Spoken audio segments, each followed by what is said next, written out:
यंदाची नीट परीक्षा रद्द झाल्याची बातमी अनेक विद्यार्थ्यांसाठी आणि पालकांसाठी मानसिक धक्का देणारी ठरू शकते.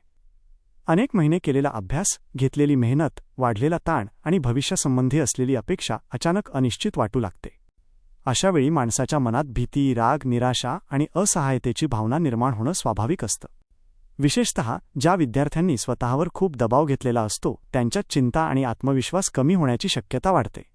अशा परिस्थितीत सर्वात महत्त्वाची गोष्ट म्हणजे ही तुमच्या क्षमतेची हार नाही हे समजून घेणं. परीक्षा रद्द होणं म्हणजे तुमचं ज्ञान कमी आहे असा अर्थ होत नाही. अनेक विद्यार्थ्यांच्या मनात आता पुन्हा अभ्यास कसा करायचा, लोक काय म्हणतील, माझं वर्ष वाया जाईल का, असे प्रश्न येतात.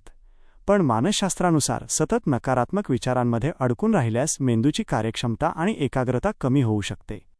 पालकांनी या काळात मुलांवर सतत अभ्यासासाठी दबाव टाकण्याऐवजी त्यांचं भावनिक ऐकून घेणं गरजेचं आहे. तू मजबूत राहा, रडू नकोस एवढंच सांगण्यापेक्षा तुला काय वाटतंय हा प्रश्न अधिक महत्त्वाचा ठरतो. संशोधनात दिसून आलं आहे की ज्या मुलांना भावनिक आधार मिळतो ती मुलं संकटातून लवकर सावरतात. विद्यार्थ्यांनी स्वतःची दिनचर्या पूर्णपणे मोडू देऊ नये. थोडा ब्रेक घ्या, पण अभ्यासाशी नातं तुटू देऊ नका. झोप, आहार, हलका व्यायाम आणि मोबाईलपासून थोडं अंतर ठेवणं मानसिक स्थैर्यासाठी उपयोगी ठरतं.